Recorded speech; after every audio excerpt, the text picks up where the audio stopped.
It always comes to this.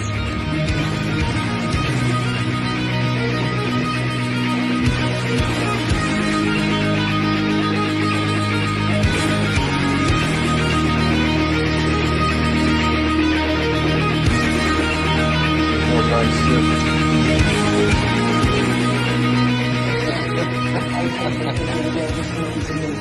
Back again to another tattoo progress update today. Where I last left off, I showed off the elbow done with Rick again here at the, I guess it was maybe 3 days ago now, a little over, no, about 2.5 days ago now, realistically, if we go by the hours.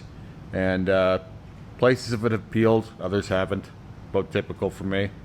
And we'll see what that elbow's looking like in a week's time. And then the elbow is a bit of a slow peel for me with all that dry skin, so it will just kind of get worse with the coming weeks, and hopefully we have a little more color in there this time, because that is currently one of the toughest things, toughest goals to hit in this bodysuit is a saturated elbow. Believe it or not, with some of me being tattooed over 30 times, the elbow is one of those things where it is originally kind of hard to saturate, but when you get into multiple layers and someone with really callous elbows to begin with, it becomes one of the hardest things to do. Shouldn't be that surprising, but there it is. With that said, obviously I had some more work done. I had my forehead worked on again, and you can see I have the shoulder peeking out here, or this shirt particularly, so that I could very easily show that I had the eye over here done for the third time. That's the third time that it's been done over top of 3 layers of red that was done over who knows how many layers of blackout over who knows how many layers of junk preceding that. If you're wondering why I'm giving you the breakdown, first off, why are you watching? And that's all I do here. Second off, it will come in handy in a few moments' time when I get back into another topic that I've given a little bit of energy to recently. This is now the third pass for this forehead piece overall. It was done twice with black, and there was some stuff that we covered up at the top of it. My old forehead tip, which was a cover-up of another forehead tip, as I've extended that twice. We used Panthera black for the black on black, or not black on black, the black work up here, and none of that is actually negative space up there. We filled that with opaque so that it would be in keeping with the red or the white in various places around my face. Again, negative space will never look the same as opaque or white. So I think that anywhere you're going to be putting opaque, you should carry the opaque through anywhere else there's negative space. Even, say, a cover-up project where you could get away with using some negative space, it will always look out of balance with whatever white or opaque you use to cover things. Perfect example of this is very white, and you could say it's very light white. It's a very bright white now, as it's been done 3 times, but it's never going to be the same color as my face. So, for an example, if I were to fully saturate my face with this color, it wouldn't look brighter, and it wouldn't look the same. It would look different. It would look almost chalkier. Anywhere that you saturate will always have a duller look than negative space will if you put it right next to it. So I think it's either the case that you use, and if you want my preference, I think if you see those blackwork sleeves with the nice like poppy line style floral, or like big blackwork floral projects, those things aren't white ink typically. They're utilizing negative space, and they're not typically cover-ups. For example, my wife has a pumpkin sleeve, and it's basically pumpkins in place of floral, and like you would see in other projects, and it would not look as good if you did the white over black, or as clear anyway. She had no tattoos on that arm to cover, And so that's how those projects are best laid out. Now, obviously, you can do a version of that with black and white on black, but it won't look the same. In my opinion, I kind of like it more. It gives more of a metallic vibe. You get something like this or this. This is also a cover-up. I used to have black bats underneath these leaves, which is a perfect way for me to broach to the subject that now I've had probably over 100 hours of work on my face, and I still don't have a full face tattoo. So you can do a lot in a small space, you know. Right away, before I address the rest of what I had done, I'm just going to mention that my wife wasn't necessarily in favor of me coloring this red. And I think part of the reason why she's apprehensive about it is because I have done a lot with my face already, and I think it's always, in her mind, a matter of time before more comes. And the only thing that I've ever been fairly positive and forthright about on this channel and in general is that I never planned to have a full face tattoo, and that's still true. And I'm holding on to that line like a motherfucker. And that's where I end up changing things and tweaking things and doing multiple passes and stuff, because I do like that, the thrill you get from doing stuff like that. And it's not, oh, you get a reaction from other people. No, it's you change the way that you view yourself, and I enjoy that idea. But it's important to not let that feeling consume you. And anyone who's done a face tattoo, it's usually not too long before they have another one. And you'll see that a lot these days. And that's not because it's getting attention on social media. You see that in people who aren't on social media. You see a lot of people with full face tattoos who don't have social media. And it's because you get more of an endorphin from something that you're interacting with that's visually popping. You're seeing it every day. You're seeing it in every outfit you wear. You know, it's more transformative in some way than it is to put something on your rib or your back. If you see someone with a full back tattoo, you know, you can't say they're doing that for attention of any kind, because it's very rare that they're even going to see it themselves. It's more of a completionist thing or a genuine interest in whatever they put back there, or the endeavor of being tattooed to begin with. Same thing. If you've got a full ass tattoo, unless you're a porn star or a fucking asshole, you're not going to be showing it to people all the time. And no pun intended on that, by the way. Those things you do for yourself, intrinsically. And I'm not to say that you don't do that with your face. It's just that you interact with your face more, same as your hands and your neck and things like this. And so you get a more immediate and constant reward mechanism from doing those things. And that comes even internally. I'm not saying some people don't do it for shock and awe or attention. It's almost certainly some people do. It's just that even if you had no one around you, it's still changing the way you see yourself. I've had people ask me, would you still do all that horse shit if you were alone? It's like, I don't see why not. I mean, to the degree that you would do anything if you were born alone, right? You wouldn't be playing hockey if you were born alone, for example, because you'd never have been introduced to the idea.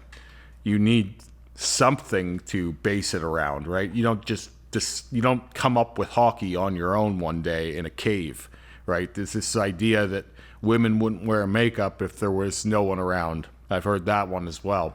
And it's like, we wouldn't do much of anything that we're doing today if there was no culture. Culture creates interest, right? And we need those things to get us through the things we don't enjoy in life, right? So, for example, you need a reward system of some kind that's individual to you to make you do the things you don't want to do so that society will function, right? That's the purpose of a hobby. If you want to boil it down to the loose merits of, or the real nuts and bolts of why we have to have these things, it's because if you didn't have things that you did that you enjoyed on the side, you probably wouldn't go do your job as a dishwasher or a garbage man or any of these things. Now, not to say that there aren't people who genuinely enjoy those types of work, because there are. You can find a love for anything, and I appreciate that, right? I loved cooking. I still think about cooking all the time. Terry, the guy who did this and a lot of my work, he was a cook for 8 years. I was a cook for 20 years. And so anyway, any amount of time like that you spend with a certain art form or technique or skill, you can end up missing it. It becomes part of you. And so the old restaurant he used to cook at, he's started working in the afternoons at. They're closing up, and he wants to be there for the last few weeks. And I think it's because he's still in mentally, like he still enjoys that. It wasn't like a labor of disinterest, right? Oftentimes it's a labor of love, but it is a labor. We need those interests to keep us going, and it helps if you like what you do as a job. But a lot of people don't like what they do for work, and so they live out their passions through their hobbies, right? And this can be body mods, because people go, "What do you do with that?"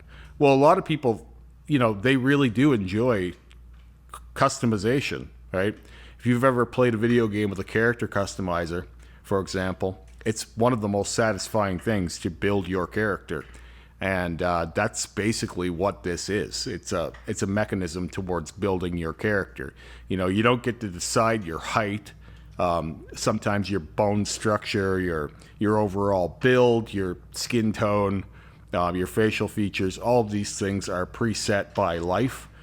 And then with body mod, you get to go in and make changes and kind of decide the external a little bit. You get to kind of reshape yourself. In my experience, I have totally rebuilt myself many times over, and I enjoy that. It's like a big art project, right? I do consider myself an artist of a kind, and that's not an ego thing. I've always thought of it as almost like a body artist, right? And you need big vision to execute big goals of any kind, and that doesn't go away here, right? That's the same in body modification, and maybe more so, because a lot of what you're doing with, especially the stuff that I've gotten into, where it's anything you're doing is most likely going to be more than one pass. You need patience, discipline, and a big vision to get there.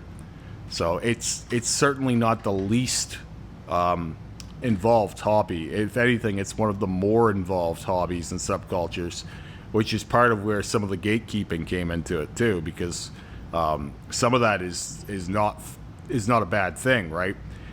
For example, not wanting people with no tattoos to get face tattoos and eye tattoos because the world will change how it sees you, or even heavy black work. I have a friend that was going through a bunch of heavy black work, and he started getting some comments that were making him uncomfortable, and I'm not naming names, but he came to my channel with, how can I cover this? Like, what's it look like realistically? What's the easiest way to get away from this? Because I'm not comfortable with the way that people are treating me. Now, first off, I think that's fucking preposterous and stupid. Not on him, but on the people around him. But I don't really recommend getting into this stuff if you have a thin skin, because it is one of the last things that it's okay for people to hate you for. Now, I think I've said this before, but I think a lot of that is changing now, and not necessarily good or bad, but I think people are much more open to the idea of hating on everything these days than they've been allowed to be. And part of that is because we are in a culture where we haven't been allowing people to do that to too many different people for a while. And you can have your thoughts, good or bad, on that. I'm not weighing in on that. I'm not getting into the politics of it. But what's happened is it's created a pressure cooker, and for a long time, some of the only people it was okay to hate on were freaks, like people like me. And so they funneled all of that outrage at those people, and it was societally acceptable because we chose to do this to ourselves, right? So to some degree, I understand why that happens, but I feel like that's not going to be the case for much longer, and I feel like everybody is getting it again, and you see it more and more in internet discourse. You see it. If you're a content creator, you engage with it every day. But even if you're just a casual internet user, I'm sure it's not hard to see that the world has become much more polarized and outraged at just about everything lately. And there's a vast array of reasons for that, but not the least of which is this kind of unutilized or not well spent energy, and also just this kind of anger that's been suppressed and people have been told isn't okay to utilize in a functional positive way, and so it ends up spilling off in a very nasty kind of negative way. For example, you can use your inner turmoil or anger as a stepping stone to kind of build off of, or you can drink it like poison and just get worse with time. And I think that's what a lot of people have done. Anyway, I also did the back of my neck, I should mention. I can barely even remember. This was done twice. It was done by Alex Rose here at the shop back in October of 2022. And then it was touched up late last year. And then we just redid it and added some more definition to it yesterday. That was actually what we did first. We did the back of the neck, then we did the shoulder, then we did the forehead. And truth be told, while I'm on the topic, I was on the fence about doing the forehead, but I think in the moment, it's one of those things, even when I did it, people were assuming that I was going to do the red, and so I had some people go, why don't you just start with red, because you know you're going to do the red. And even if that were true, and it most likely was true, obviously I've done it now, but there was some chance I didn't, right? Or did some other color, because Christ knows this could be a different color in a few months or years if I wanted it to. Even if it were the case that I did intend for it to be red in the long run, it would be out of line with the rest of my work if we had started with red, because the red would have been thinner and more candy coated looking, whereas the black seems to thicken up and kind of change the overall tone of the red. And we did use Red Nebula, so it will stay a bit brighter, but again, it is a first pass, so if it's a thing where I want it to be as bright as what we have here, then I'll have to do another pass at least. Usually 2 minimum, 3 if you want it to be super bright, which is, again, why we did this again. Because you can get to levels that you can't get to on the first pass. And I do mean you cannot get to. Even in regular color tattoos, there are some levels of color that you cannot achieve on a first pass. So this notion of one time only is completely preposterous, and I don't want to beat the guys to death that say this, but they're just dumb, and they shouldn't be listened to. Like, if any of that was true, you would never have any cover-ups being done, and they would all look terrible. And there are many cover-ups that look great. You don't have to go as far as what I've gone. You can go as far as you want, but you can do even a one-session cover-up. I've seen it done, and you can barely see the old thing or anything behind it. So this idea that the ink is all gonna... Oh, I've heard so many stupid ideas. It all mixes together and muddies up, but some guys will tell you that all the ink is stored in different layers of the skin, and oh man, I've heard so many dumb ideas. And whenever I see, it's always this big, long bull winder where it looks like the guy is trying to write an essay, like a 10,000 word essay, so he's using every filler word he can fucking find, and you know, it's like, who are you trying to impress with this big batch of nonsense? You don't have to look far to find cover-ups. They're fucking everywhere, and there's no excuse for this stupidity anymore. And if you're still espousing this stuff in 2024, get the fuck out of the industry. You're a toxic wart.